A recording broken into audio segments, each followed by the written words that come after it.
Netcasts you love. From people you trust. This is Twit.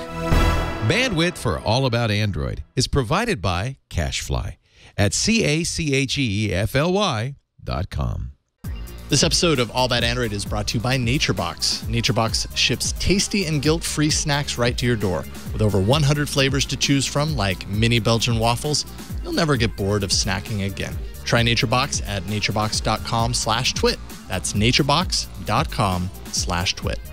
And by Braintree. If you're working on a mobile app and searching for a simple payment solution, check out Braintree. With one simple integration, you can offer your customers every way to pay, period.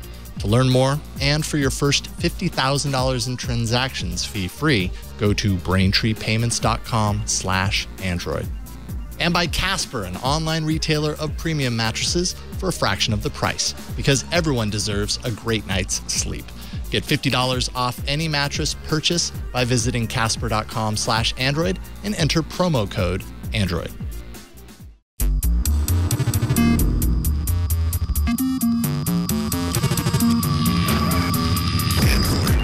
Hello, and welcome to another episode of All About Android, episode 222, recorded on Tuesday, July 14th, 2015. We're your weekly source for the latest news, hardware, and apps for the Android faithful. I'm Jason Howell. I'm Ron Richards. Welcome back. Thank you. It's good to be back. Assemble, this unite. hot July day. Oh, yeah. I haven't even stepped outside. Middle of the summer. It's a scorcher. All right. Yesterday in the city, it was pretty hot. So yeah, it's been kind of a crazy couple of weeks. Although, you know, if we complain about it here in the Bay Area, we don't even hold a candle to pretty much the rest of the country. So we have nothing to complain about. Although, Florence, you're probably in super duper hot land. Florence Ion of Greenbot and PC World. How's it going over there? It's hot. Yeah. I'm really sweaty, actually. I'm not enjoying it. But I don't want the fan to blow on the microphone this entire show, so I'll suffer. Well, that would be a good effect, though. It would be like the flowing hair as we talk about the Android, you know, like very model-esque, you know.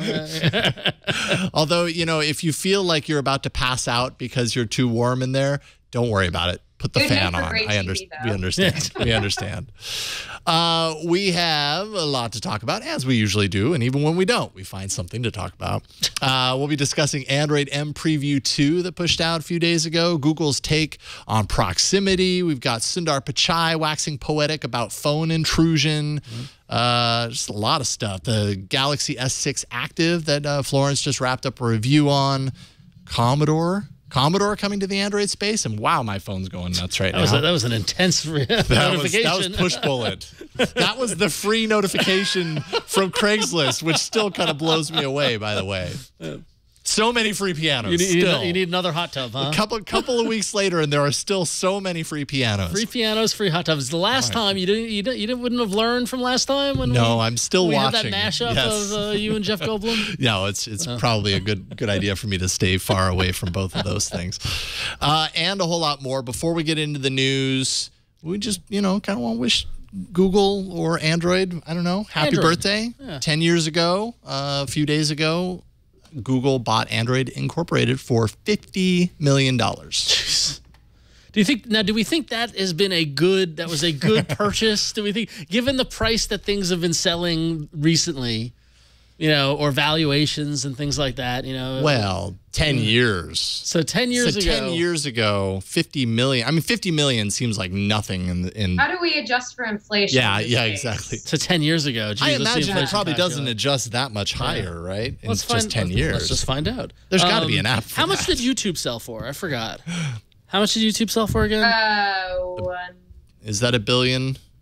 Of some sort. Because I remember being at a conference, being at like a Web 2.0 conference when that sold, and everyone just 2.0. Yeah, exactly, and everyone's mind being blown by the purchase price. $1.65 billion in an all-stock deal. Yeah. Close. So all stock. All right, let's see. So 50 million. How many zeros are in million? 50. 1, 2, 3, 4, 5, 6. All right. So when was it? It was difficult. 10 years ago. So 2005. So 2005. Okay, in 2015 money, that would be... Wait for it. 59 million. Oh my God, that's just ridiculous. That's too much. So... so peanuts compared to the mileage that Google has gotten out of Android in in 10 years. Yeah, I know. This VentureBeat article is a lot of fun to go through. It's a real blast from the past. I remember the big functionality was that you could scan a barcode. That was the big thing. Yeah. You guys, that was the phone that replaced my friend's Sidekick. Yep. She was like she was a Sidekick queen, and she kept breaking it. And this is the phone that she got. And I remember seeing it and being like, "Oh, that's so cool! What is that? Is that Android? What is that?" Yeah. Yep. Now, let's keep in mind that this phone didn't come out until, I feel like we're always celebrating these anniversaries. I know. This phone didn't come out until like 07 or 08. Yep. Yeah. So they bought Android in 05 and then spent all these years developing working on it. Yeah. So. And the 2005 Android versus the Android that we saw at launch are very different, you know, because the touchscreen wasn't, I don't think, a big part of it. Yeah. Initially. Was it running like on a BlackBerry-esque? It was. It was very different. So. Oh, that menu! I don't miss it at all. Oh my God, those bubble forms and all the rounded corners. But then it's all like telling of the time, right? Like at the time, that looked really good. Yeah, iOS was like that too, actually. And, completely. And what we see now is Lollipop looks really good to us now because that is the modern version. Even looking back to something like, you know, Ice Cream Sandwich or Jelly Bean, like you look back at it now and it's like your eyes are now trained to the new. Yep. And so because it's old, it looks less, you know? Yeah, Honeycomb. Yep. I was like blown away by Honeycomb, even though historically Honeycomb has been kind of a laughing. It was a clunker, but I remember Honeycomb had the lines, like that's where we the thin and kind of the Tron quality to it. It was so Tron. And even like came out when Tron came out. Oh, there was a theme that year. Yeah, totally. I really like that Tron movie, by the way. I think that gets a bad rap. It was pretty good, Tron Legacy. Yeah, I really like that album. The album was good too. Yeah. Yeah. It's a great pinball machine as well. So there we have it. 10 years. Google. Here we are. Google owns Android Inc. and we are still a podcast. And we wouldn't be here if they didn't write that check for $50 million. That's it. Yeah. That's all. Like, that's such a bargain when you think about what the peanuts nowadays. I mean, how much of a percentage of Google's business is Android? I mean, it's enabled so much. Yeah, you know, it's enabled their Chrome OS. Yeah. Well, would Chrome OS exist? Chrome OS, that's separate from the Android purchase. The Chrome team has been developing. Yeah. So. Yeah, I just think that their search business is so much greater as a result of everything mobile, and that's a huge part of that is Android. So, all right, so that is that, and now it's time to get to the news.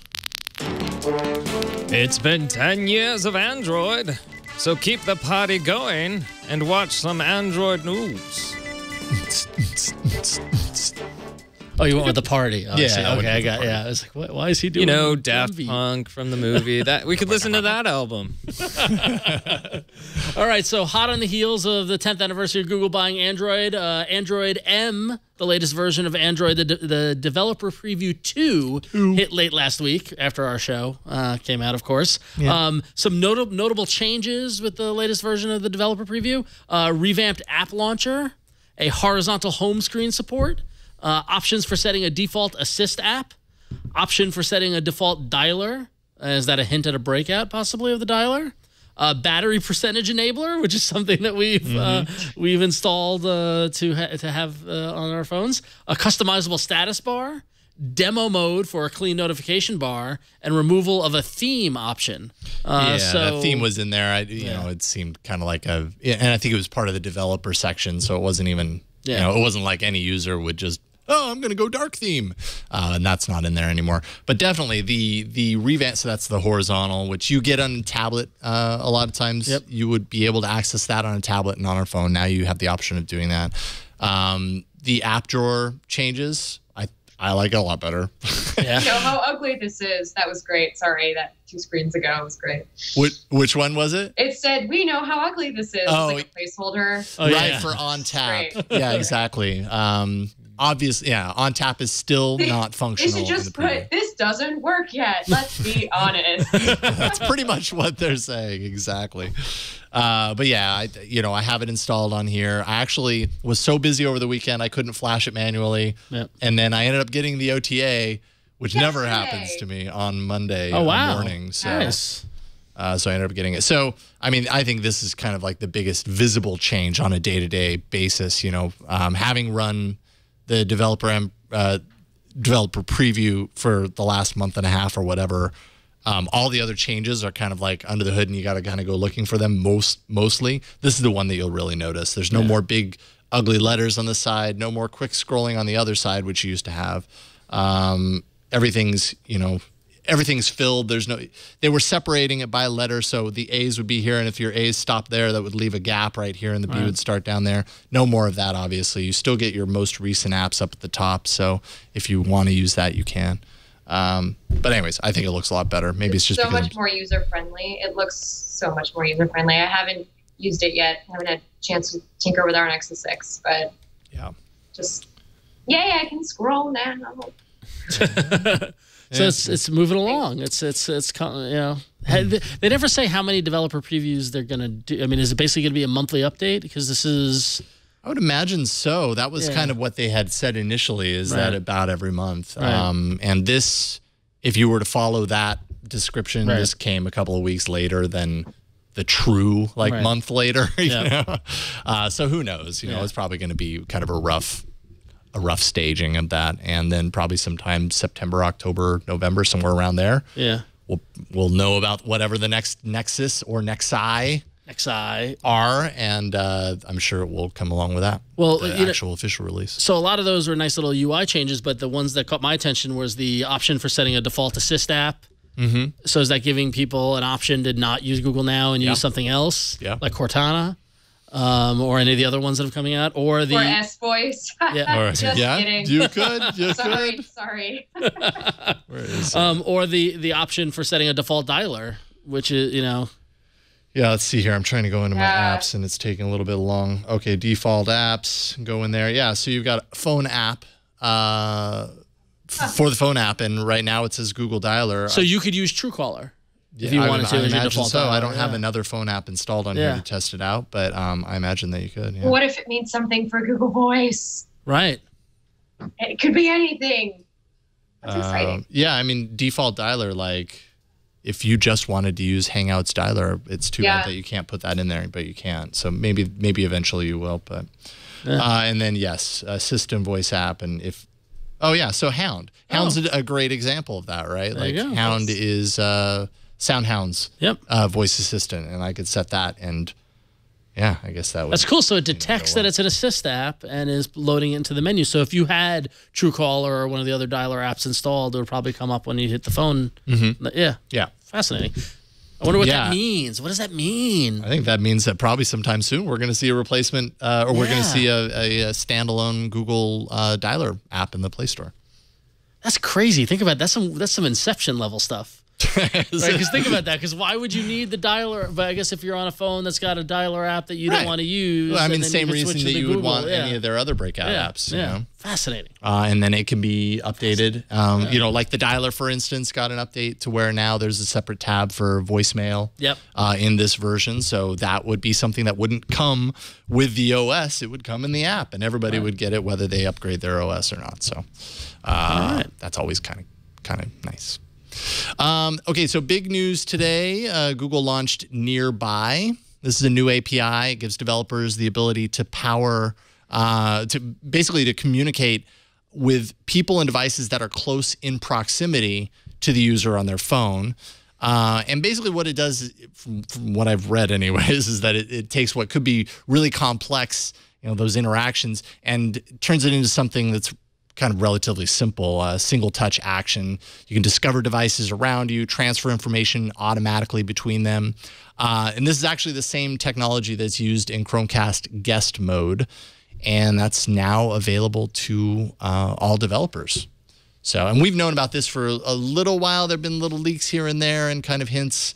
And Google's kind of talked a little bit, shown off things along these lines. And now we kind of finally have access to that. Along with this, Google also launched Eddystone.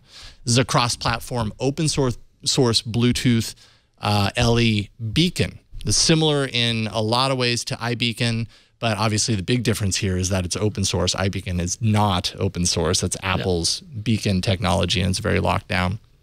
And, this ties right into the Internet of Things. This is appearing to be, part of Beacons. Google's master plan of the Internet of Things and making all of these low-powered devices, allowing them to talk to each other. No, yeah, beacons are going to be the technology of the future. That as we talk, I mean, everything is going to be beacons everywhere. So have either of you guys used or experienced iBeacon on iOS at all?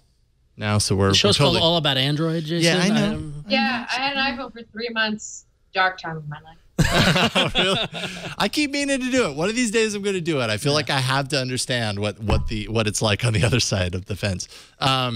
Is it I guess my question is it intrusive? Right. Like the examples here are you're at a bus stop and there's a beacon at the bus stop that knows that when you're there, it can push a notification to your phone that gives you instant access to the schedule, let's say. Which is great. I think that's really cool. I would love that. Yeah. I would love for Bart to know. I wonder actually how far it could go, because I'd love for it, once I drive into the Bart parking lot, for it to just be like, your train leaves in 10 minutes, you better run. Right. I would love to know that. Right. I mean, when you think about it, the idea of placing these beacons at locations with information and giving you contextual access, to data that is relevant to just that location. Mm-hmm. I mean, you throw a beacon in front of a restaurant, and as you walk by, you get a push notification of the hours or of the, I mean, that's what I mean, though. Yeah.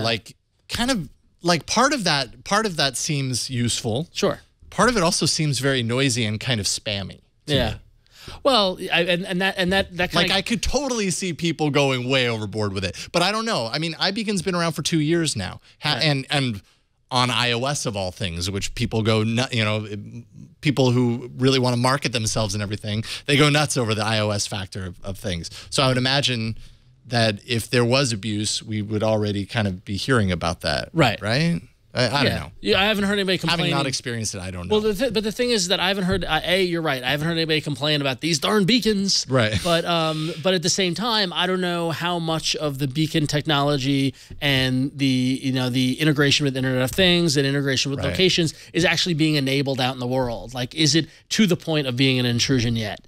But the idea being, this goes back. Beacons are what's going to power that whole idea of as you're pulling up to your house, the garage door opens and Google showed that off. And the air conditioning turns on, and the lights turn on, the coffee starts being made, and then everything just happens like. And you're like, no, wait, I forgot something at home. Don't do that, please. Don't turn off the coffee machine. Turn off dinner. Turn off dinner. Abort the steak. Abort the steak. Okay. It's like Doc Brown, with the Rube Goldberg machine where the steak goes on the grill and the lights off. Oh boy, that's a delicious future right there. Okay, I don't know. Just a part of it seems like a pop-up ad to me, and it's just because I'm walking by a restaurant doesn't mean I want to know what your special is today. That's probably going to happen though, right? Yeah. I mean, marketing, you know how it is. Yeah. I suppose you take the bad with the good, though. I'm trying to shut my mouth and not pay my bills. So anyway. Yeah, I know that's the problem. Is that so much of what we do is funded by advertising and marketing, but at the same time, it's incredibly annoying, and so you're just figuring out a way. And this is actually a great segue to our next story, which we debated on including in the show or not, but I thought it was pretty relevant. So recently in the New York Times, our old pal Sundar Pichai was interviewed in the Bits blog section about the topic of phone intrusion. And so the writer Connor Dougherty got the opportunity to interview Sundar and ask him about Google's approach to phones and user-centric design, and are phones, a tool that is being overused and intruding into our lives or not. And I thought it was really interesting to see some of the things that Sundar had to say about it, specifically around the idea of user-centric design, where, he said, Sundar said, in the end, the goal should be all of us should be doing stuff to solve problems for users and actually making their lives better, happier, and so on. I do think the experience needs to be a lot more thoughtful of interrupting users at the right point when they really need to. I think for example, we need to design systems where if your spouse is calling you versus a random person is calling you, how does the system automatically do that better, of course, which I thought, is a great kind of approach to that. The interviewer got a little snarky, if you ask me, and was got a little aggressive with them. And so, I mean, Florence, from your point of view, do you think the phones are intruding in our lives as of now, or are they getting to the point where they're enriching them? They're enriching mine. I mean, I'm planning my entire wedding online with my friends who have all moved far away, and who are still a part of my life, and I wouldn't be able to do that if I didn't have social networking and my phone with me. It's just a part of my life now, you know? I mean, I'm still like, I was born at a time where we didn't have computers, so I kind of remember what it was like, but I don't know. I feel like this is just the norm now.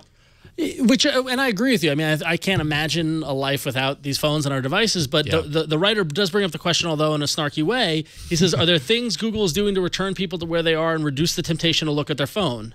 And, you know, Sundar said... Oh, what did Sundar... Oh, there he is. So Sundar says, Sundar. He says, you're asking questions that have nothing to do with technology. Should kids check phones at dinner? I don't know. To me, that's a parenting choice. And so, you know, so, I mean... I know I've been in situations where people I've been at meals with have been annoyed when people check their phones. When I check my phone, I've been annoyed by people who are checking their phone. I know that I'm annoying someone I'm at dinner while I'm checking my phone, but I still do it because I feel like you don't want to miss that important email, you know? I mean, that's just etiquette. Like, we're going to have to learn a whole new set of manners now to go with all these digital devices. And we should stop. I feel like we should stop blaming each other for this. I don't know how to. Yeah. I'd agree with what you guys are saying. It's going to like a whole social thing now. Like, we need to talk about how we're going to integrate these things so they don't become that intrusive. And if something is that intrusive in your life, then you need to take a step back anyway. Right. Yeah. It's about regulating your own. So for the people who can regulate their own, it's about doing that. You know, for younger kids, like they are learning this world based on their parents. I know I have 2 kids. So it definitely falls into the parents' hands to kind of help facilitate how this is introduced to them and hopefully steer them in a direction where they don't abuse that, which is very easy to do. Phones are addictive things. It's really easy to get into the habit of picking it up and then realizing you're checking it for no reason. Like, why did I just pick this up and look at it? Because you don't want to miss a notification. You don't want to miss anything. I don't want to miss anything. And so it's kind of an addictive kind of I just have this thing where I just have to like turn it on all the time. I just need to like look at it. I'll never forget, like right after the iPhone came out, I remember Merlin Mann joking that he wanted to make an app that kept track of how many times he checked his phone. You know, because you literally just you light it up just to see if you didn't miss it, if you missed something or something was going on that you didn't know about, and nothing would happen. I do that too. Yeah. I just press the button. Now it's when I'm waiting for the bus or whatever like that. I just press the button. I look at the time and I put it back in my pocket. Like, and it's like opening the refrigerator when you aren't hungry. It's exactly like that. Except the refrigerator's in your pocket everywhere you go. Yes. And it's interesting though, because the interviewer brings this up and Sundar's talking about this idea of user-centric design and notifications, and the writer for the New York Times is saying, you know, people obsessively check their email. Other times they're worried that a boss or an important person is going to email them. Is there a way that over time that you start to trust the system, unless it's an important email, will not come to me? Features like this are out there, and he's talking about how there are lots of apps now that are making it so you can't check your phone, like that sort of thing. And Sundar has a great responses to it, I thought. He says, you know, today, for example, Google Now does this. Over time, I think users rely on, you know, Google will let me know when to go to a particular meeting. We'll interrupt you at the right time. I think good applications today are very thoughtful about their notifications. And that's the idea, is that as we develop these applications, we have to learn to trust the phones that they're going to notify us when we need to be notified and that we don't need to obsessively check it anymore. Yeah, but that's hopefully we can trust them. Yeah, exactly. Two things that I found interesting. One, I don't think that it's Google's responsibility to police this kind of stuff. Agreed. Nope, I think it's kind of firmly out of their hands. Like, they create the platform. They don't even create the devices. You know, that falls in other people's hands, and they're not even to blame. I think it kind of falls down to the people to police themselves as far as that's concerned. Yeah. And two, I think it's interesting. There's a couple of tidbits from here that I just found interesting from Sundar's perspective as a person with his kind of, in his role at Google, with his kind of power and his kind of habits around technology. One is that he doesn't check email at all during the day. Because he's too busy doing other things, and email's a distraction. And one thing that you hear time and time again is like the people who are able to do the most are the least distracted, or rather they don't allow themselves to get distracted. So when I'm sitting at my desk trying to populate the All About Android doc, and I have TweetDeck up on the side and it's always moving and stuff, like I'm getting to the point now where I just close it. I'm like, Now I need to focus, and I can't do this. I can't be distracted all the time. I just found that fascinating. That is the biggest issue right now. This has nothing to do with whether the phones are intrusive or not, but the idea that we have built a society that believes multitasking is the only way you can achieve things. You've got to be able to do more than one thing at a time. Totally and guess what?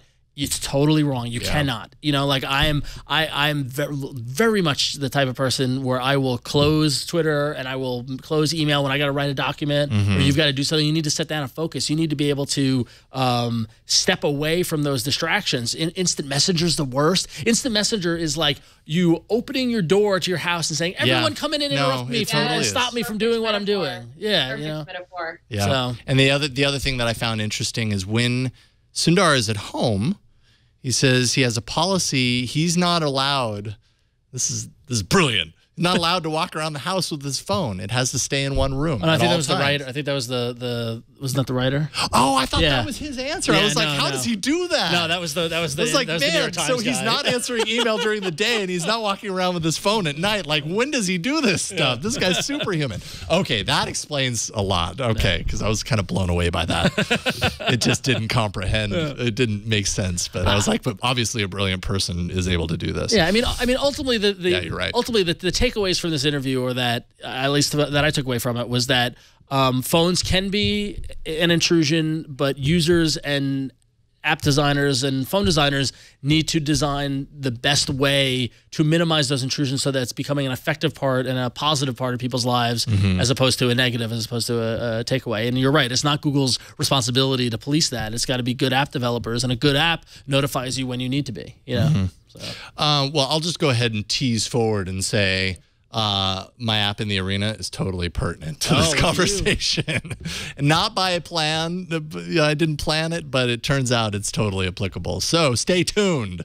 That, ladies and gentlemen, is a tease. All right. So what do we have next? We have a voicemail. So we got 2 voicemails in today's episode. It's some days we get none, and some days we get too many. So this first one is Anthony, and he has some interesting information about Play Music. The ongoing saga of Play Music device authentication limits. Hey, AAA crew. Anthony here.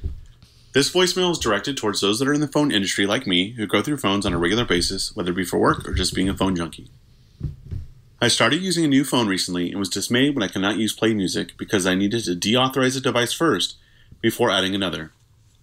As we are all aware, there's a limit to how many times you can do this in a year. I called Google customer support and chatted with a nice rep who did a one-time exception for my account. Yay! He also collected additional information about what I do for a living and where I worked. Fast forward to today when I received an email from the Google support team letting me know that due to my line of work and I use more devices than the typical consumer, Google was releasing the restrictions on my account. Another yay! I'm now able to go from device to device without a problem with deauthorizing and authorizing other devices. I know this won't apply to everyone, but it's good to know that if you're a phone junkie and your line of work keeps you swapping devices on a regular basis, Google does have your back when it comes to making life easier for you, at least on this topic. Thanks for continuing to have a great show and hosting a fun community. Cheers. Cheers. Well, thanks for the voicemail. It sounds like I need to write Google. I know, right? It sounds like Anthony just gave us a collective Christmas present. I know. I know. I kind of went back and forth on whether I include this. I was like, on one hand, wow, that's really, really awesome of Google to do. On the other hand, man, now everybody knows. I can't wait to on Wednesday or Thursday when the Google customer service managers review. It's like, we just got an influx of requests for wow, a lot of so people. many phone reviewers out there. It's like 20,000 phone reviewers. I'm going to totally do this tomorrow because that's like that's why I never, when I'm playing with new devices, I don't even bother with Google Play Music because I'm worried about the authentication thing. Yeah, it sounds like they had to kind of do a little bit of, question answer as far as like, who are you? What do you do that you use all these phones? Like, I doubt it was like, hey, I test a lot of phones. Okay, we'll get back to you. Hey, we've lifted your restrictions. So there's probably some sort of investigation or review or something. So I have to think I bet you they just Google them. Yeah. And they find out what they do. Probably. It's probably, they probably use their own tools is what you're saying. They dog food the process by using their search engine. Anyways, Anthony, thank you for sending in that voicemail, and I'm going to get right to that just as soon as I contact Motorola about my still broken Moto 360, which I haven't done yet, which I need to do because everybody's still contacting me saying, hey, I got mine replaced. It did the same thing, and they replaced it, no problem. 4 days later, here it is. Yay. And I just don't have time. Gotta make the time. Maybe you should turn your phone. TaskRabbit it, or pay some kid $5 and call him your intern for a day and get him to do it for you. I got an idea. Close your email for about 20 minutes and do That's it. a really great idea. I've got all these other things that I do when I close my email. No distraction. Oh, all right. About it. We want to thank our first sponsor of this episode. We want to thank NatureBox for bringing you this episode of All About Android. As Jason scrambles to get the actual box, we have one here. Right now at NatureBox, you can get a trial of their favorite snacks and just pay $2 for shipping. You know, you're going to snack. We all do. We get hungry. Lord knows I do. And when you do, you want it to be worth it. Something that is tasty and satisfying, but doesn't make you feel guilty afterwards. It's like a metaphor for my life. This is a really good one. Dark chocolate berry trail. What you need, and we're gonna give you the answer of what you need in order to do this. You need snacks from NatureBox. You can choose from over 100 healthy and crave-worthy options to be delivered right to your door. All their snacks are made with 0 artificial flavors, colors, or sweeteners, 0 grams of trans fats, and no high fructose corn syrup. And best of all, they taste amazing. I'm dying to try the white truffle popcorn. So good. So much better for you than other snack options out there. So next time you're hungry, grab strawberry lemonade fruit stars or sweet and salty nut medley or white truffle popcorn and get smart about snacking. So, Jason, what are you going to try right now? I actually already know that I love these. It's dark chocolate berry trail mix. All right. It's like dark chocolate dried fruit. Why don't you guys describe them to me, please? Oh, yeah, well. I can't enjoy with you. It's dark chocolate chips, cranberries, pumpkin seeds, raisins, dry roasted almonds, sunflower seeds, cashews, soy nuts. There's just all sorts of cherries. Yeah, it's a really good mix. I got to tell you, the white truffle popcorn is totally delivering. I'm a big truffle fan. If you just put truffle oil on anything, it makes it amazing. And popcorn is no exception. That's fantastic. All right. This is what you're going to do right now. Literally right now, go to your browser and go to naturebox.com/twit. That's naturebox.com/TWIT. And you can get a trial of their favorite snacks delivered right to your door. So what are you waiting for? Go to naturebox.com/twit and start your trial today. And we thank NatureBox for their support of All About Android and My Waistline. Yeah, we do. Keep supporting us, and we'll keep eating. Yes. I mean, especially we'll keep eating. Yeah, you don't have to worry about that. I will keep eating. Guaranteed. It's really good. I mean, we have so much in the kitchen. It's always there. Good stuff. Nature boxing at us. And I don't know. I made it a verb. It's all right. It's gonna be good. Let's go to. It's been a long day. Let's go to hardware.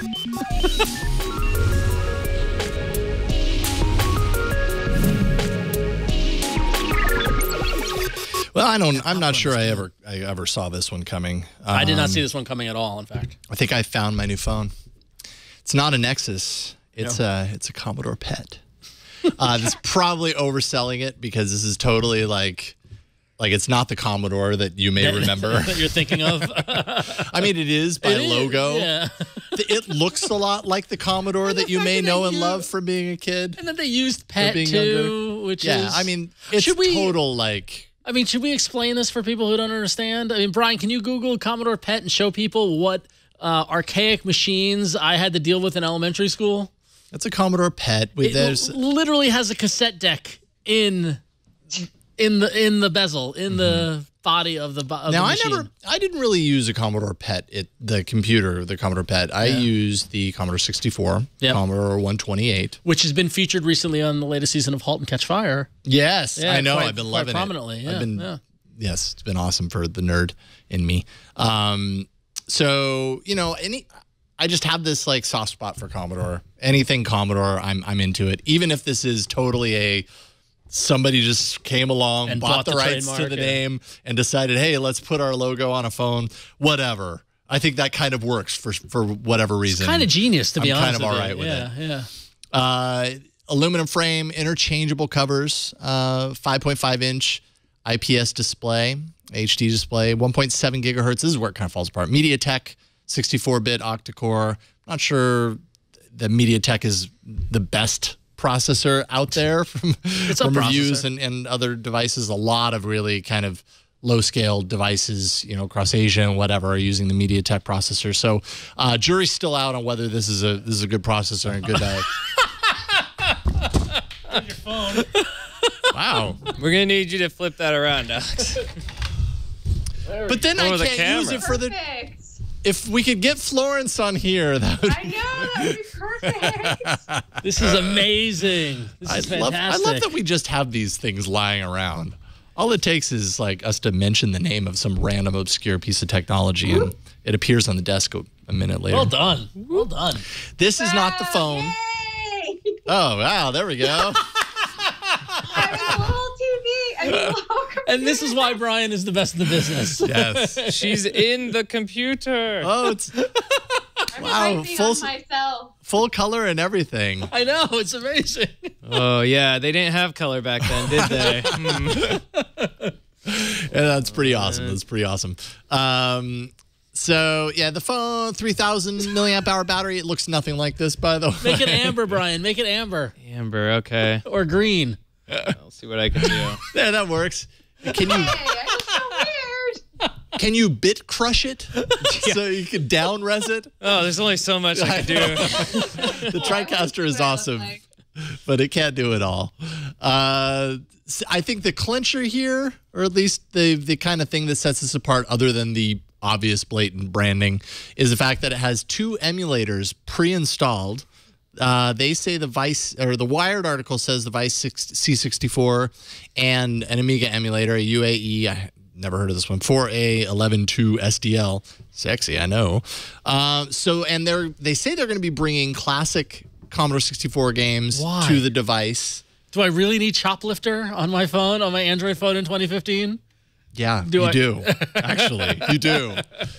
This is nothing that people couldn't just do on their own. You can totally roll your own with an emulator. This is a gimmick. That's a gimmick. Oh, it's a total gimmick, but it Karateka. Can we put Karateka on it? Yeah, Karateka. I think we should. Yeah. You know, it's funny. My fiance actually just bought like a PSP, like a legitimate PSP, for like $100, just uses an emulation machine. Yeah, so that's a great emulation. emulation Commodore machine. 64 games, which I'm like, I don't even understand that because I didn't have Commodore 64. I started NES, so I have a different threshold.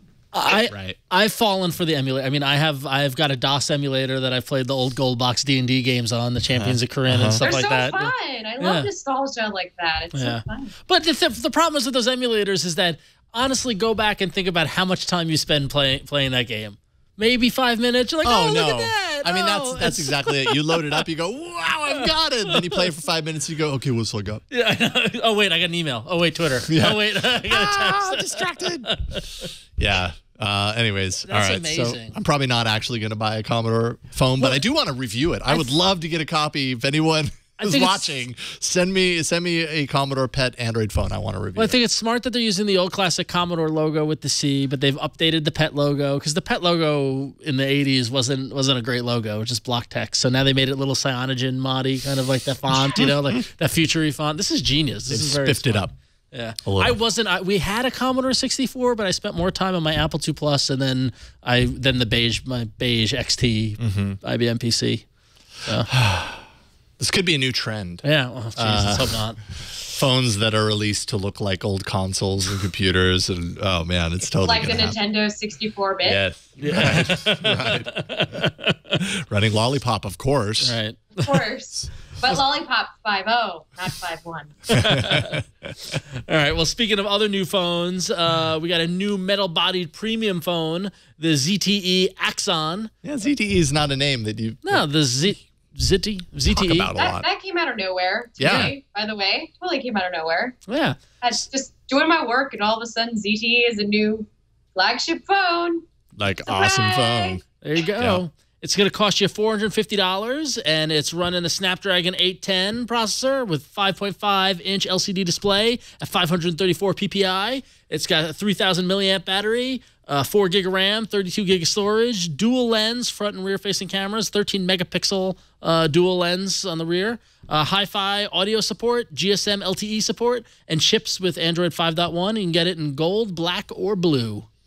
Not a bad phone. Not a bad phone at all. ZTE. Yeah, knew? $450 Yeah. all in. Yeah.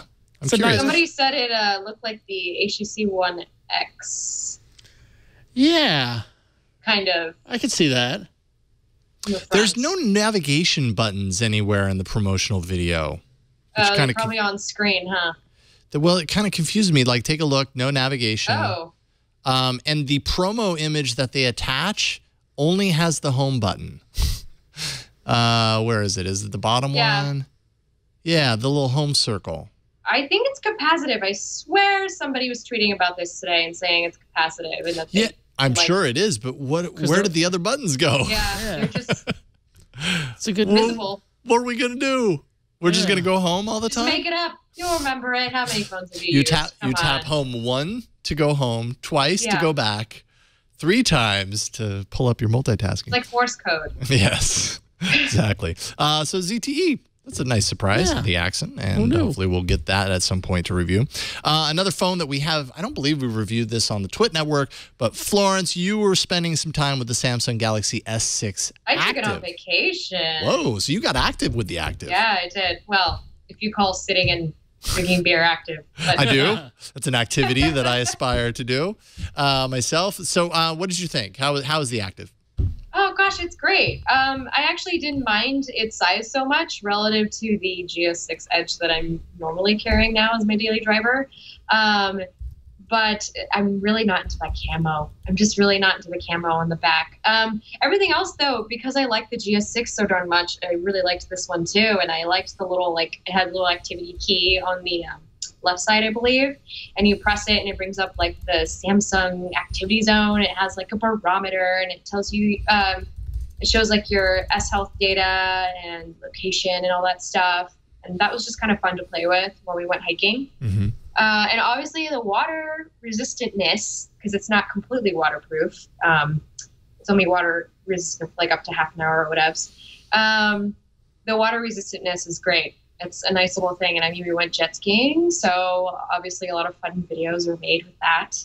So it's always nice. But, I'm not really a Barrack Girls type. I'm totally I go to yoga and that's the most super active thing that I do. And sometimes I go hiking, but they're, nothing super extreme. So I don't really need a phone of this capacity. But it is only $10 more, though, I will say. Whereas the Edge is $100 more. So, okay. Which I found very interesting. It's an interesting market to go after, the active, because a lot of people are out there doing stuff with their phones. They're out in nature. I'm not one of them. Florence isn't one of them. I don't know if you're one of them, Jason. I aspire to be. Yeah, I don't as much as I like. I have no aspirations to be, but my buddy who's a mountain biker, this totally would be good for him because he's out there and he's roughing it, and and he's probably spending $80 on an OtterBox case for his phone anyway. Yeah. So if you really like the specs inside the Galaxy S6. But you just want the rugged case, well, then you could just get it for $10 more, but that's only if you're on AT&T, which is a total bummer. Right. So it's only on AT&T. Oh. I'm bummed about. Because I liked it. In a perfect world, I would have this phone in the Edge. The Edge would go with me to the club. The other phone would go with me when I go do hiking and stuff. You'd have your wall of S6s, and you'd be what am I doing today? I loved it when they had the Swarovski. They had a Swarovski display, I think last year at MWC, and they had all these Swarovski blinged out S5s and Gear S's, and I was totally into it. I was just totally into it. Now that's another market that they could go after, the bling club night or whatever, versus yeah. So there you go. Samsung, hope you're paying attention. All right. Well, let's move back into hardware.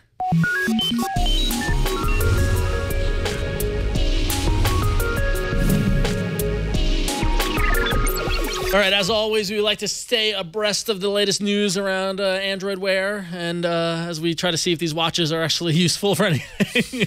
Mine's still on my dresser. There you go. Your dresser knows what time it is.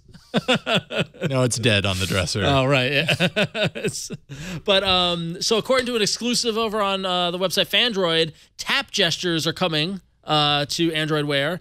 Interactive watch faces will respond to a tap on the watch face and do things like change the look, launch an action, reveal more information, and more. Tapping the watch face will deliver a voice action will be depreciated to make room for this, which I find curious that you need to depreciate something. Like, are we that tight on space? You can't, like, what if I like that function? But I guess, oh well. Yeah.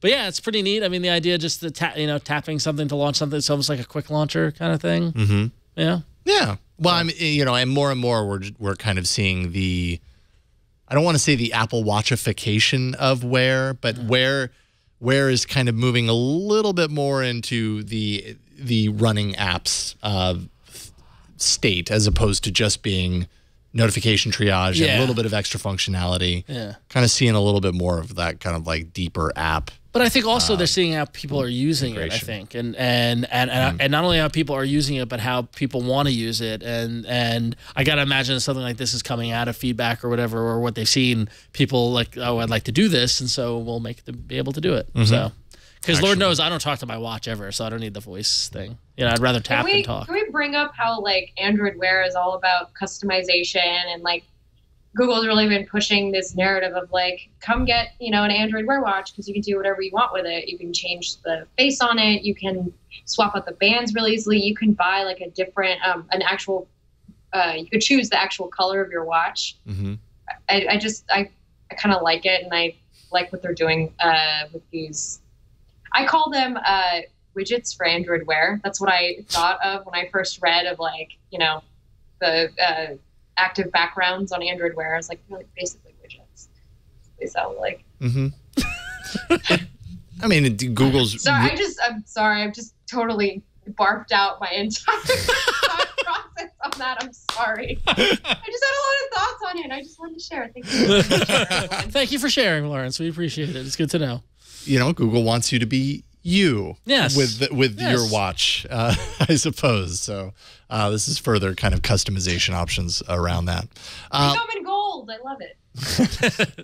Now, what about Swarovski crystals on your Android Wear watch? Would that swing? It'd have to depend. I'd have to dress like that all the time, though, which is very exhausting. Yeah. And sounds kind of dangerous. Like, you don't want to run into one of those crystals. That is a risk. Yeah, you might cut yourself. Let's take a quick break. Thank another sponsor of today's episode. That is Braintree. This is code for easy online payments. This is perfect for all the developers that watch this show. Want to build mobile payments into their app. Well, if you're a mobile app developer, all you need to do is check out Braintree. Braintree is the payment solution that's used by companies like Uber, Airbnb, Hotel Tonight, Living Social, Munchery. Developers must believe in a product, as you well know. Juan Benitez, the CTO of Braintree, talked to us recently about the feedback that he receives from developers. Here's what he had to say.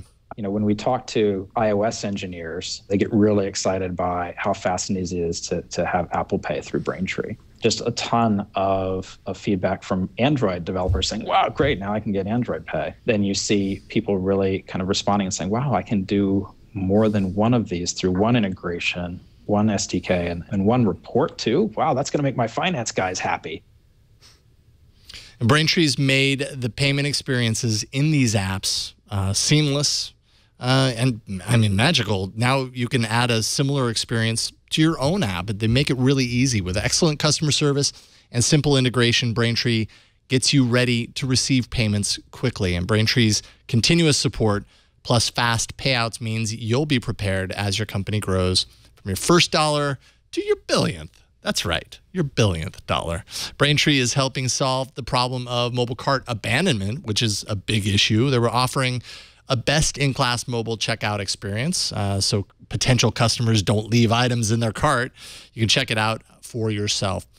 Braintree gives you a full-stack payment solution, support for all payment types your customers might want. Start accepting PayPal, Apple Pay, Bitcoin, Venmo, cards, and more, all with a single integration across all platforms with superior fraud protection, customer support, and fast payouts as well. To learn more and for your first $50,000 in transactions fee-free, go to BraintreePayments.com/Android. And we thank Braintree for their continued support of All About Android and the TWiT network.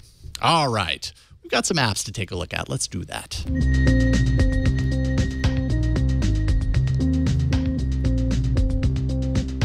So long-time viewers might recall the horrific journey I went through in 2014 of trying to find a SMS app, the SMS app of my choice, because I hated Hangouts, and I went through all the other ones, and I finally settled on what I've been using for months now is Google Messenger, which and Florence, I think you agree with me because I read your article, don't really understand why it exists, but I actually like it better than Hangouts. But turns out they added some wacky stuff. Florence, what did they add? They added some cute little stickers and things that you can put into your messages, and they're so adorable. There's little grumpy broccoli, and there's like a little toaster that pops out of, or a little piece of toast that pops out of a toaster. And they also have location sharing. Oh, it's something useful. Sorry. And something useful. Sorry, people love their emojis. Broccoli, he's just so grumpy. What emotion does an adorable broccoli? I didn't see. Is it confused broccoli? See what his animation was. I only saw the toaster. Well, I sent my friend the toaster. Oh. Here, I can pull it up if we like.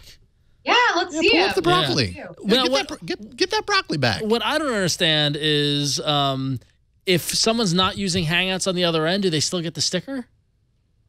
Yes. Yes. Because I was testing it by texting my BFF in New York, and she has iMessage, and by the way, she hates me because I do not have iMessage. Yes, and you are a green bubble. Yes. She just curses at me. But yeah, she saw the little. She was like, "It's so cute." So okay, so here we go. So here's my texting. I'm texting Jason, and if I hit the little you're texting me through the messaging app. Through the messaging app, yeah. So now, you've got a bunch of options here, and previously it was just camera and gallery and voice, but now in the middle we've got this little smiley thing which gives me stickers, and then I could also hit the little location, and it will give the location, which is new. Which is cool. Yeah, I mean, that's a good good bit of functionality. But I'm gonna give the singing broccoli. Is he singing or eating himself? Eating. He's eating himself. Oh my God, he's eating himself. Don't do it. Oh man. So it sends it as MMS. So they're just getting it as. Thank you, Brian. That was necessary. What is he doing? He just keeps doing it. Make him stop. It's horrible. He's just eating himself to oblivion. I think he's growing while he's eating himself, I think so too. He's always regenerating. Is that cannibalism, or is that what? Oh, okay. So there you go. Yep. There we go. So now, I don't know if you have overhead or no. Oh, overhead? Yeah. Here you go. There you go. There it is. I'm eating myself. Go into it and hope that I don't show anything I'm not supposed to. Oh, the little toaster. He's so cute. Sorry. Where's the toaster? Oh, look at this. In the corner. Look. Or you could see the broccoli cooking himself. No, he's cooking. He's cooking himself. Worse. Why did they do this? These monsters. This is an interview I need to pursue. Google, what is up with the animations in Messenger? I know. Food has feelings too. All right? And it hurts just as much when you put them in a toaster. They actually have 2 other animation packs, by the way, too, that you can download. I didn't test them out, though. Yeah, there's the Lovable Zoo and Best Friends Forever. All right, well, anyway. So there we go. Why is the broccoli eating itself? Okay, so you don't understand why it exists, but yet you use it. I don't so that's care. Probably why it exists, I like it. I think it's great. You know why? Because it doesn't have all the dumb stuff that I don't want Hangouts. I don't want chat. I just want SMS. I just want straight. It doesn't take 5 minutes to load, you mean? Yeah. Sorry, but you do Hangouts. Do take a long time to load. It's there are issues for sure. Yeah. So my SMS is Messenger, and now I've got stickers, so you can be jealous, everyone else. See, I like Textra because it has like a quick compose button that it puts in the notification shade, and it has a tie into Giphy. You can just I used Textra for a little bit, and I don't know why I stopped using it. I ran into some problem with it, and I threw it out. So I just settled on Messenger. Keep it simple. Yeah. So well, there you go. That's why it exists. Yep. Let's see here. Something that folks got really afraid of or something over the weekend was Google Photos. Somebody noticed that they installed Google Photos, the app. They had it installed for a very short period of time. Then they uninstalled it. Okay. Then when they checked their photo library online later, it had like all of these photos synced, and this person was certain that it didn't happen while it was installed. It happened after it was uninstalled. So they uninstalled, but it was still syncing. But it was still syncing, exactly. That seems like a bug or a feature. Well, no, actually, yes, exactly, exactly. It's kind of like a feature in essence, because what it is the photo upload functionality is part of Google Play Services. Okay. So when you're using the front end, which is Google Photos, to turn it on, you're basically turning it on through Google Play Services, but doing that through the Photos app because it's handy there. Yeah. I think the general user, though, isn't going to know that if they uninstall, it's not going to also stop that. And, you check the settings in Play Services. Google has already reached out to say basically like, yeah, we need to provide clarity here in how we communicate to people and make sure that people understand when they're uninstalling that it's still syncing photos, that sort of thing. So just kind of, I suppose, a word of caution if you're worried about that and you don't want your photos syncing to photos, or maybe you don't want it eating up your bandwidth and that's why you uninstalled it. Yep. Or you didn't just change the setting to just Wi-Fi or when it's plugged in, whatever. There are a number of reasons why people would not want this to happen. Something to check. It's not necessarily tied to the app specifically. It's in your settings. So there you go. I can understand the confusion. Yeah. But it's a feature. Yeah. Exactly. It's user-centric design. There we go. Yeah, Sundar. Well, and there's always the people in the comments and stuff that are like, how long have you been using a cell phone and you don't understand this? If you don't understand this, then you don't deserve to have a cell phone. It's like, no. This is kind of confusing. Yeah. It's not the end of the world, but it's kind of confusing. And there are also still people who write first in the comments. Yes. So or just a period. It's 2015. And then like 20 million people like it. Yeah. Yes. All right. All this stuff happens. So one more little app story that actually could have gone in hardware. Well, not hardware. We need like appware. We need Android Wear apps bumper. I know we don't, Jeff. I'm sorry. Jeff Kosmicki, we don't need that. No. But we're good. For those of you who are still playing Ingress, and we know you're out there, version 1.81 has got some pretty cool Android Wear support now. So you're enabled to get notifications of nearby portals and if they're being attacked. But it also kind of sounds like battery life takes a big hit in the process. So pick your priorities. Do you need to know when your portal's getting attacked? Then run this. Just be careful. You carry an extra battery with you. That's all. So pretty cool though. From what I understand, Ingress has never been very kind to batteries. Yeah. But it's cool. It's very cool. I give them that credit. So yeah. I don't know. Florence, were you ever an Ingress player? No, I opened it once and then it saw how much battery it used, and then I swear to God, that's exactly what happened too.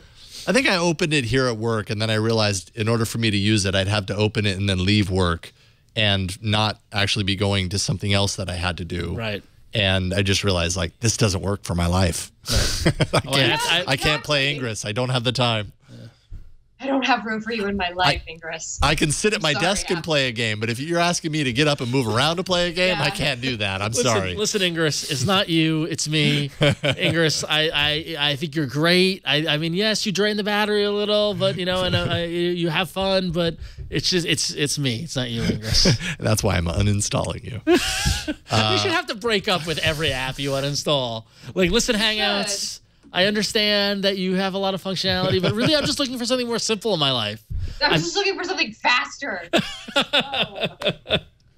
I've met Messenger. To which the app gives you a toast that says, "Are you sure?" Yeah, exactly. You're like, "No, yes, I'm sure. This is really hard." We have another voicemail, as I said earlier. This time, let's just say before the voicemail, I may have said that his name is Jussie. After the voicemail, I will have a different pronunciation. This is in reference to last week. Take it away. Right? This is, in reference to last week. He'll explain it all. The company name Jolla has come up in the show a couple of times now, and you've been saying it as if the name is in Spanish. Jolla. Since Jolla is a Finnish company, the proper pronunciation is Jolla. By the way, the name means dinghy, something one might use to escape the burning platform of Nokia. Oh. Anyway, keep up the good work of bringing us the Android goodness every week. Bye, guys. So then I have to imagine. Sick burn, though. Sorry, I have to revel in that for a second. That was a burn, wasn't it? That was really burning out. Yeah. Mm-hmm. Wow. It stung a little bit. Yeah, a little bit. Sorry for those of you who are Nokia fans, because you just been learned by. I imagine his name is pronounced Jussie. not Jussie, because it's Jussi, and I just don't know where to go with this one. But if Yola is Yola, then Jussie is Yussie. Yussie. Yeah, so there we go. I'm gonna go yogging later. You do. I hear it's becoming popular. I got her. I was trying. Let's take a minute and thank our final sponsor of today's episode before we jump into the arena, and that is Casper. I enjoy Casper every single night because I have a Casper mattress and it is super cozy, super comfortable. Casper is an online retailer of premium mattresses for a fraction of the cost. Casper is revolutionizing the mattress industry by cutting the cost of dealing with resellers and showrooms and passing that savings directly to you, the consumer. Their mattresses are obsessively engineered at a fair price. It's all about a really great quality mattress at a great price. They say, as you can see here, Leo's unboxing his mattress. It came in a big, cardboard box, but when you consider like how big the mattresses are in a showroom and how much of a pain in the neck it is to move it to your house and all that kind of stuff, they just send this to you in like a box that, it takes like a couple of minutes to unravel it, and you have your mattress all laid out and ready to sleep on. Two technologies, there's latex and memory foam that are combined, and it just makes sleeping on the mattress so much more comfortable. It has the right sink, the right bounce. It's firm when it needs to be, and it's just super cozy and comfy. Can you tell that I have a 5-year-old because I say words like cozy and comfy, by the way? I wasn't going to say anything. I wasn't going to judge. I feel like I'm talking to my daughter suddenly. A Casper mattress provides long-lasting comfort and support. You can buy it easily online and completely risk-free. Casper understands the importance of trying out a mattress. That's why they ship these to you instead of you having to lay down in a showroom and make a split decision whether it's comfortable or not. They actually send it to you, and you can check it out. Within 100 days, you can return it. It's free delivery to you, and it's painless return within that 100-day window. So you don't have to go to the showroom. You can just check it out in the best showroom in the world, and that is your bedroom. And here's what you can do. If you want to get in on Casper mattresses, which are, by the way, made in the US of A, you can get one for yourself. $500 for a twin, $950 for a king size. I got the California King. And compared to industry averages, that's an outstanding price. You can save an additional $50 as one of our audience members by going to casper.com/Android and then enter the promo code Android. That's casper.com/Android. Enter the promo code Android, and we thank Casper for their continued support. And I thank Casper for their continued support, like my back when I'm laying down and all that kind of stuff. So lots of support that we're thanking you for. And check out Casper. All right, let's get into the arena. So many enter, but only one lives. Android Arena. All right. Yeah, so last week, let's see here. I think I know where this landed because I've been watching throughout the week, but I haven't checked today. I was surprised, I'll be honest with you. I was surprised. From the get-go. I'm glad to see you get a win, but I was surprised at the margin. I can't pull up the poll. Last I checked, there we go. Yeah, so 55% for hooks, yes. Inputting plus at 32%, second place. And then IA Writer, third place at 14%. So, Ron, that means that you, sir, are first. Yes, and Wade County checks in from the chat room with the latest app arena stats, and I'm still in the lead with 10 wins. Jason, you're in second now with 9, and the guests have got 8. This is a tight year. Neck and neck this year. No one has run away. I mean, I had that run earlier in the year, but you caught up, and it's fun. Yeah. Fun times. All right. I don't typically normally do photo apps because I feel like it's a very saturated kind of channel, but it takes a special app to impress me with what it does functionally, and this one did that. It's called Crossroad, and typically what happens is that a lot of times, if you're like me, you go to a lot of big events with several friends, like for example, this past weekend was the San Diego Comic-Con. You might go to Google I/O, you might go to a music festival like here in San Francisco, the Outside Lands is coming up or whatnot. So you might have a large group group of friends, all at the same event, but all experiencing it from a different perspective. And sure, everybody, see, and right now we're doing the show and Jason's taking pictures. You know, I'm just adding to the demonstration. But so everyone takes their pictures, a lot of time post them to Google Plus or to Instagram or to Facebook, and you end up getting this disparate, kind of mess of photos around all different kind of platforms. And wouldn't it be great if you can just take all the photos of the people you care about and get them in one area so everyone can experience what everyone else is seeing? Crossroad lets you do that. So I will go into the app here and show you exactly what happens. So when you zoom out a little, if you can, Brian. There you go. So when you're in the app, you can just hit the plus button, and that will normally do something. There you go. So you can create a crossbook, and basically, if you're going to an event, you can give it a title and just say it's an event, and then you can invite your friends. Really simple. In this particular case, I only have one friend, and it's Jason. Right. They need to sign up for Crossroad, and it's real simple. It just uses Facebook login to do that and get them signed up. You can invite them via email or via SMS. I sent Jason an email, and I said, hey, check it out. And was it hard to install? Was it just simple? Yeah, there you go. I just installed it. Okay, so I went ahead and created a crossbook earlier called All About Android. And so when you create one, it appears here. And tapping into it, and what you see when it loads, my phone's been annoying. There you go. You can see now these are the various photos that Jason and I have both taken while at All About Android. I'll see if I can add another one on the fly here. Yeah, so if you want to take the overhead, Ryan, what you can see, and I'm going to change my brightness. I'm going to go into mine. This is the last picture that I took. Here. And it's already triggered to go into there. So I'll go ahead and hit done. That imported into here, and it should appear for you, right, once it kind of refreshes. Oh, wait, I turned off. Oh, yeah, airplane mode. Yeah, you're in airplane mode. I'm sorry. While you do that, I will go ahead and import a few others, because why not? There we go. Okay, now we're back. Camera roll. And we'll go ahead and do these, because it's super creepy. Okay. All right. Come back. Refresh. There we go. Last picture. So I've added it to the bucket. And eventually that'll sync to your device. Yeah. Right? So the idea is that it will appear in both of our little areas. The timeline. I don't know why it's not refreshing. But anyway, so it's the idea. It's almost like a closed Instagram for you and your friends. So you can all see, I imagine, because the photos are uploading and all that sort of stuff. So I'm going to... Come on.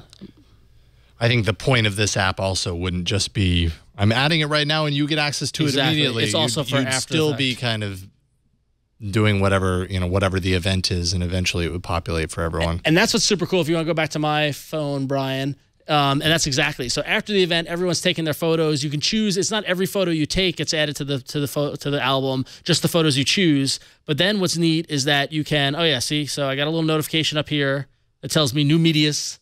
4 new pictures and All About Android. Oh, okay. So yeah, so it just needed time to load. That's all. So if I go back to them, they will appear supposedly. Ta-da! Refresh. There they are. So cool.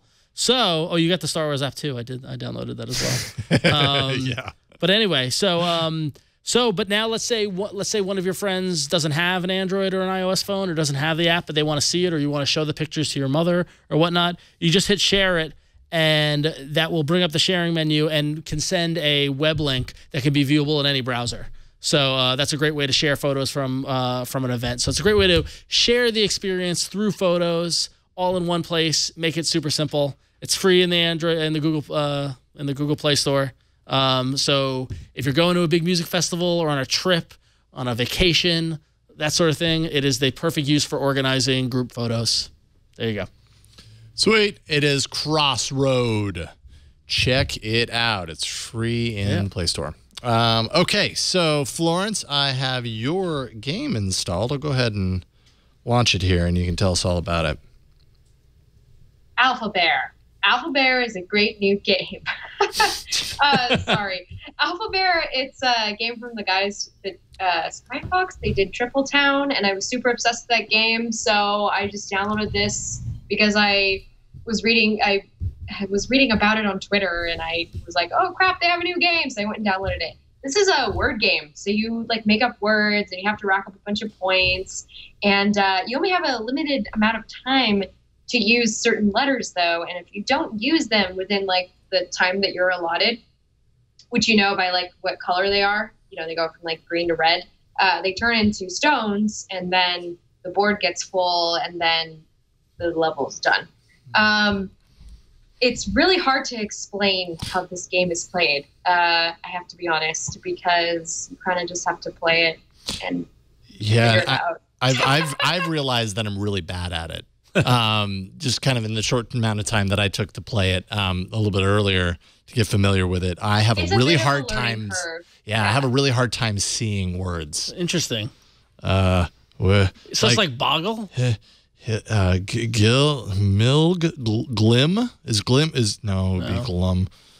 Glom is glom a word? Hog. Yeah, glom is a word. Okay, so we'll go ahead and do that. I was going to say glob. There you go. There we go. They turn to bears. More letters appear. And then, you know, you collect bears with like each level that you beat, and then you can use them as fatwa? As power-ups. Oh. Fatwa. Great word. It uses Scrabble words too, so you can do like chi. I could spell no, I won't. That would be a good word too, because I could get rid of the twos. See, the problem is the numbers that you see there are the amount of. No, it's like spelling it out. Sorry. Exactly. Those numbers. So every turn that I take, those numbers go down by 1, and when a block hits 0, it turns into a rock, and it's less points at the end of the level and gives you less options to spell things. So that's fantastic. I could also just spell this. There you go. There we go. Use that I and that N. Septic. SEP. S. How did you see that? No, you got to use the N. Use the N. Use the N. SE. Are there two T's? No. I and the use C. Use the lower I though, because you have to get rid of it. Yeah. And the C. And the C. Yeah. Hey, great word. Hey, that's a great.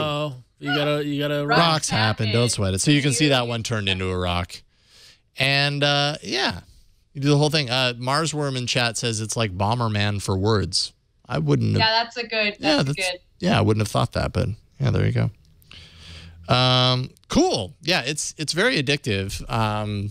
I want my eyes to be better at recognizing words, because when I play it, I almost get frustrated at a certain point. I play a lot of word games though. Yeah. This game replaced Peggle for me, because I was doing like every level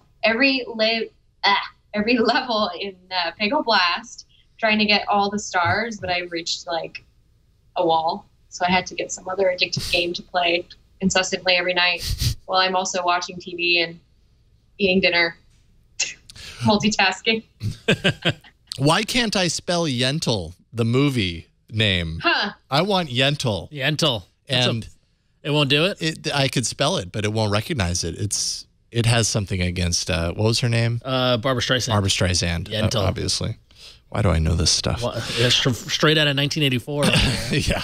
Jeez. Yeah, sorry, literally everybody watching this show for naming a movie you probably never heard of. All the call-outs, I wouldn't have expected a Yentl call-out. I recognize the word in there. What can I say? It's a word game, and I saw the word Yentl, okay? All right, so it is Alphabear. It is free in the Play Store. Check it out. It's a lot of fun. Okay, so I told you earlier that mine had something to do with actually kind of a recurring theme throughout this episode. Mine's called Forest. Stay focused. So this is a stay focused app. Obviously, it's in the title, but it does it a little bit differently. So I'll go ahead and launch Forest here. So what you do is here. I'll just show you where I'm at right now. I was playing with it earlier. This is kind of my landscape, and this is where my stats of how much time I've saved and the forest that I've created as a result of it are shown. So what happens, so you can see here, I only have one tree. Like I did this on a couple of different phones, and I did this before the show, so I had something to show in this view. So that one tree stands for 30 minutes of focus time. If I go out here, and the minimum that I can set it for is 30, because they don't want you just growing trees all the time for, not saving a whole lot of time, is you plan it and the time starts to tick and it says, leave me alone. It starts out as a little So it doesn't let you use the seedling. phone? No, you can. Okay. But if you do, you kill the tree. So... Jeez. Oh my gosh. So I could, and it would damage the tree. And the more I do it, the more detriment I bring to the tree. And then yes. So what happens if you... And it hurts the forest. So what happens if you go do something? What happens to this, the leaf shrivel? So I'll go ahead and go into Cook Bright and, do stuff. And, maybe I'll go into Hooks because that was in last... notification. Yeah, I got it. Oh, Tarantino, new film. A new episode of Mr. Robot. Oh, hey, where was that? Oh, Mr. Robot, a new episode aired. Okay. All right, cool. Actually, I haven't tested this out, so I'm curious to see. Let's see here. What are you going to do to me now, huh, Forrest? Huh? What you going to do? Stop fubbing. What's fubbing? I actually don't know what that word means. I don't either. Is that a bad word? Go back to your work, you lazy bum. Fine. If I give up, are you sure you give up? You'll kill your little cute tree. It says kill. They should change it to murder to make you feel really bad. Like, this will murder your tree. Wait a minute. How did I get coins for that? Okay, this is interesting. What is this supposed to do? Are you just growing a tree, or is it only growing the tree if you don't use your phone? So I want to take a look at the forest now. No, it's not in the forest. Yeah, so it didn't log my dead tree. It should have logged my dead tree, I would imagine. Okay. Well, I don't know. In theory, it sounded really great. You can do different trees and stuff like that. Basically, these coins that you collect for doing the right thing. That must have been a message from the previous time. Because I did get it earlier for making it the 30 minutes, and I only had 10 coins there. So I didn't actually get awarded another 10 coins. But you can save up these coins and get different types of trees and everything. And ultimately, you'd end up with a really big forest. That's some sort of incentive, I suppose. Sure. I don't know. It's just kind of a cute, I suppose, way to manage your time and not look at your phone, hopefully, if it works properly. There it is. It's forest. Check it out. It's tying in our guilt over having the phone intrude in our lives so much with our guilt over deforestation and how we're ruining the environment. I mean, duh. Yeah. I mean, you guys know that like Iceland chopped down all of their trees, like the Vikings went in and chopped them all down, and they had to plant new forests. And it's very funny because when you go there, there's like perfectly coiffed forests and like this perfect, square whenever you drive around. It's quite fun. Oh, wow. Did they replace the chopped down trees with phones? No. So in the chat room, Bleak tells us that phubbing is the act of snubbing someone in real life by using your phone. Oh, so going back to our earlier conversation, so if we were in the middle of doing the show and then I just turned, I went, I'd be phubbing you. Stop phubbing. Stop phubbing. So it has to gamify you to socialize with people? That's what I'm understanding. If that's what it takes to get you to socialize with other people, then I suppose so. I wouldn't Google it and look it on the Urban Dictionary, though. Different definition. Yeah, I would not do that. Yeah. Quite different. Always a different definition on the Urban Dictionary. Yeah. Oh, yeah. Urban Dictionary at your own peril, by the way. That is a minefield of inappropriateness. Yeah. So if you need help, getting things done and the peril of a tree dying is enough incentive for you, then you should do it. I like the idea of slowly over time you doing that and then you ending up with this like forest to show for it. Be like, yeah, that's like look at this. That's like 10 hours. Look at this virtual forest I grew that you can only see on my phone, which represents the amount of work I got done this week. I envision a world that's greater than just a forest of trees that you look at. I envision a game that you can build up a universe. Yeah. Which Why doesn't make sense, sense, right? Because you're not using you're committing yourself to not using your device, only to then sit down and play the game, right? When you filled it up as payoff. That actually reminds. I got an email today. There you go. That's kind of how it starts to look over time. I got an email today. Do you remember Habit RPG? Yeah, that's kind of the reverse. It's a game, but out of getting things done. Yeah, I got an email from them saying, "Hey, remember us?"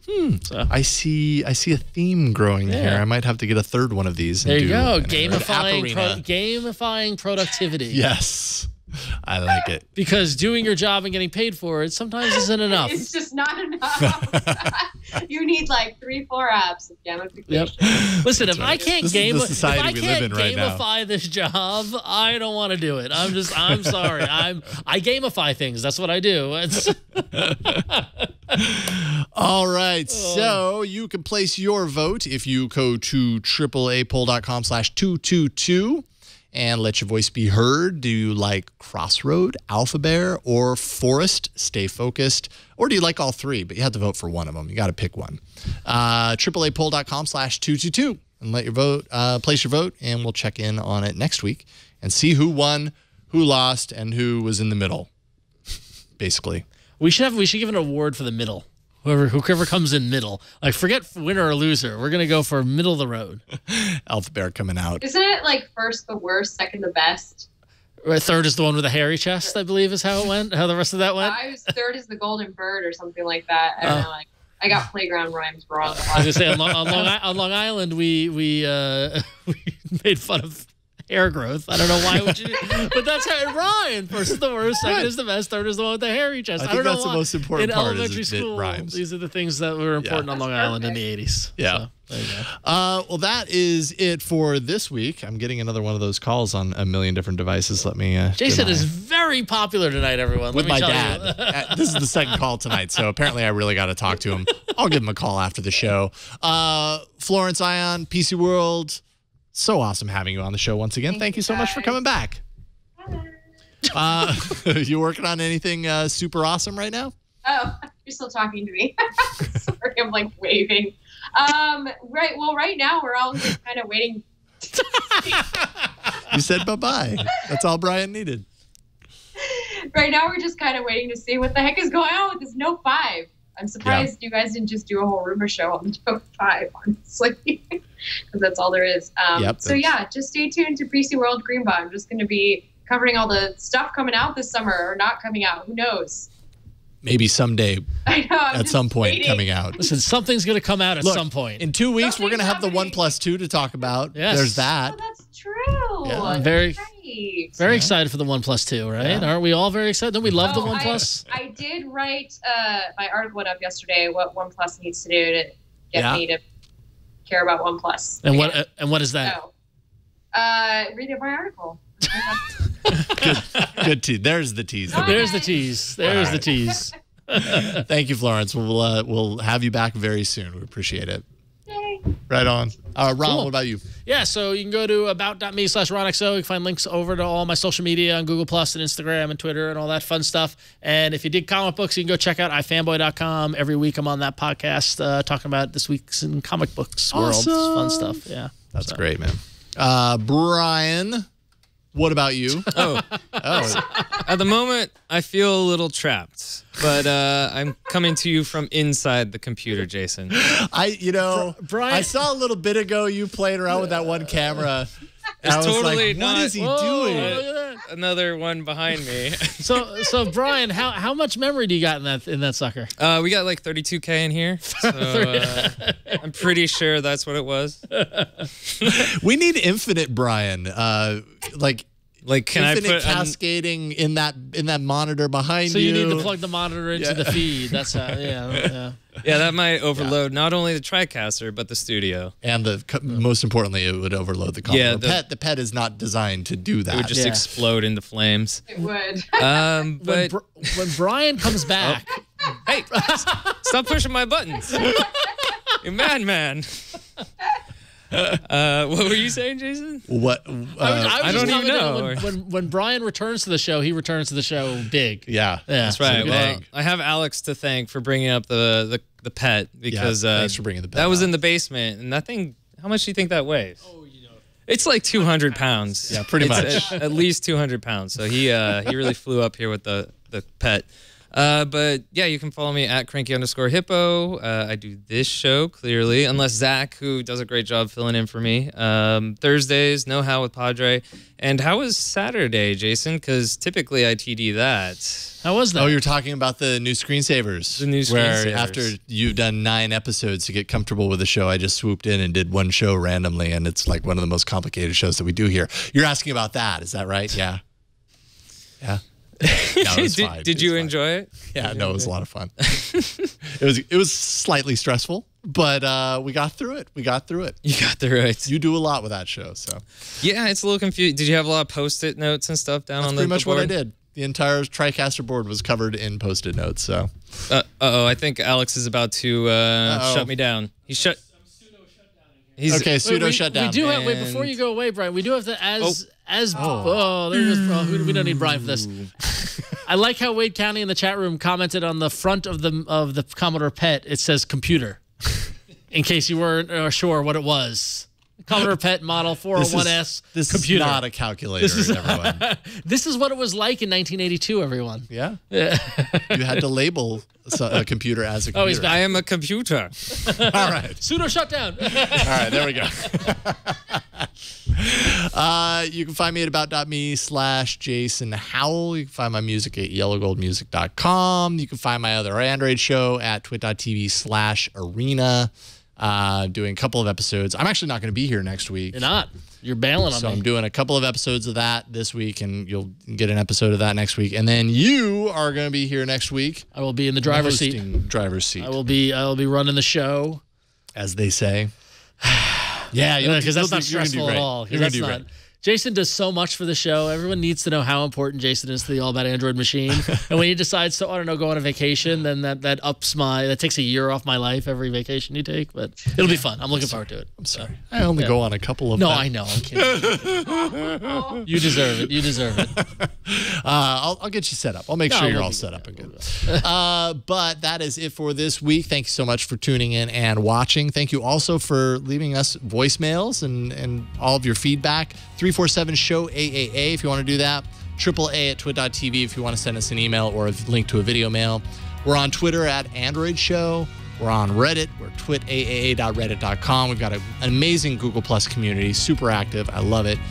Just search for it. Show notes and past episodes at twit.tv/AAA. Also past episodes on YouTube and iTunes. And you can catch us live every Tuesday, 5 p.m. Pacific at twit.tv. Look for the live button and click it.